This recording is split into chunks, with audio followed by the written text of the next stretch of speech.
name? It's recording. Hey! Can you see my head? Okay. Hey! Today I'll be talking to you about 5 main things you should check on your moped before taking it out for a burn. This is my 1975 Honda PC50 moped, and this will be the moped I use to show you guys what 5 main things you should check.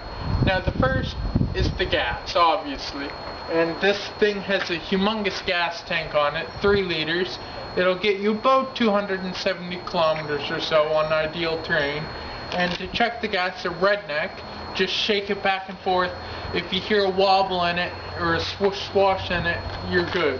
Or you could take the more sophisticated route to doing it and pop the seat up, take the gas cover off, look inside, you can see some fluid, you're usually good.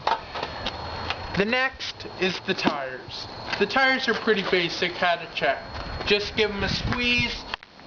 If they're firm, you're relatively good. If they're weak, well then you ought to fill them. And usually on the side of the tires, it has a PSI rating, a pound per square inch rating on the side of the tires.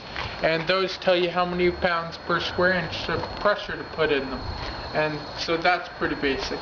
The next basic thing is the oil. Now the oil, the dipstick is usually located on the side of the engine.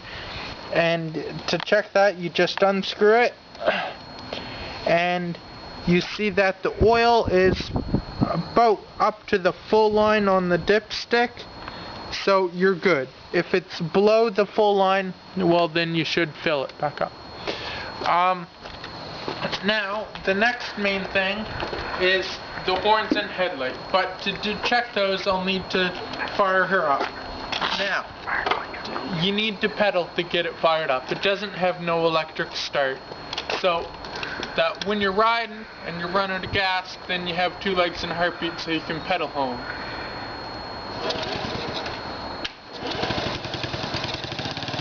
Okay, now I'll check my horn first. Yeah, my pitiful horn works. And I'll check my lights. My lights work. Yeah. High beam. Yeah. Okay, my high and low beam work. Now, the next main thing you'll want to check before going on a ride is your brain bucket. Now, you'd want a brain bucket that fits proper. And to tell if it fits proper or not, just stick it on. If you can swatch your head back and forth, and it shakes like this a little bit, you're relatively good. If it shakes a lot, well then you need a smaller brain bucket on. And you have to adjust the straps correctly in order for the brain bucket to work correctly. And to do that, you just